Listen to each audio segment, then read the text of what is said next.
Yan, ganito talaga pagka umilalim tayo sa truck natin, check natin yung mga ibang parts. So kagaya nito. Yan. Kagaya nito, check natin. Ayan o. Hindi makita. Ito. Yung U-bolt nya. Okay. Tingnan natin. Hindi ko siya makita. Tingnan natin yung U-bolt. Ayan, ang U-bolt nito. Check natin. Ganito siya. Kayang kamayin. Yan, kaya dapat check natin yung mga nut dito. Pagka mamaya maluwag na. Yan, pati sa likod. Tingnan na rin natin ito mamaya. So, ang purpose ko dito kasi magpapalit lang ako ng tubig sa radiator. Papalitan ko ng mineral. So, yan, na-drain ko na. Na-drain ko na yung luma.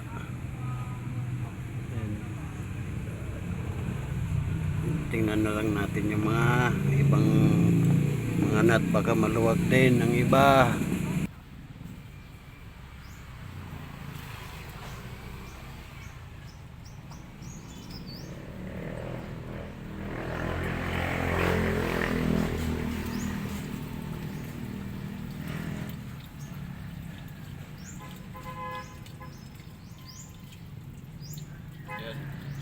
Mineral lang gamit natin para hindi kinakalawang. Tama, ang linis ng radiator. Hindi na mamula.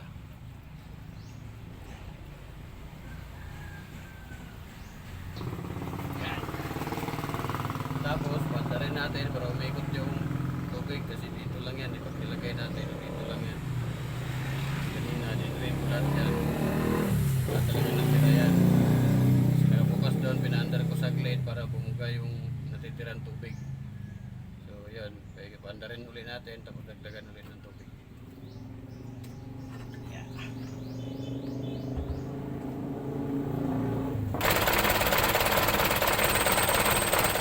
So yan, halos bumaba yung tubig. Yan, dagdagan ulit natin.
So yan, tapos na tayo magpalit ng tubig sa sa radiator.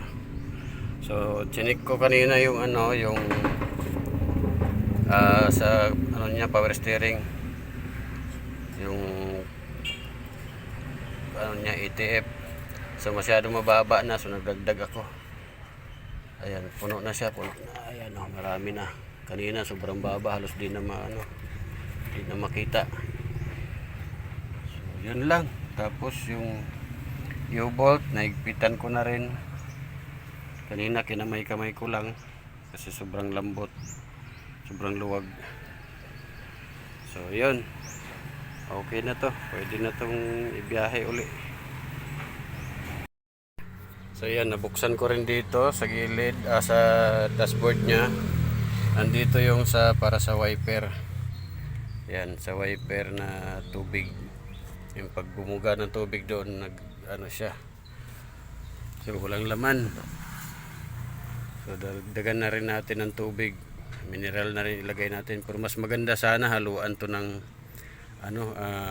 dishwashing liquid. Mas maganda para madulas siya. So yun, sa ngayon tubig muna. Yan, karagdagan natin ng tubig. Ito ang challenge kay wala tayong embudo nandito, so dapat dito tayo magdagdag, kaya lang nilagyan na ng epoxy. Dito tayo magtsatsaga tayo dito, magbuhos ng paunti-unti sa mineral. So yan dapat kung may hose sana, hose na lang gagamitin, kaso walang hose eh. So yan, napuno na natin. Try natin kung gagana yung niya sa tubig. Up. Ayun, bumuga ng tubig. Ayun. Pero hindi umandar yung wiper. Ayun ang problema. Dapat automatic yung wiper andar. Wala.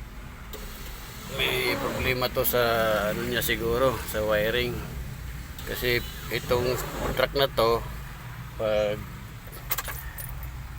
pumapak ka ng preno, pati yung park light nya sumasama. So may grounded siguro yung mga wiring nito. So pero at least yon, gumana na yung sa tubig nya. Meron nang bumubuga.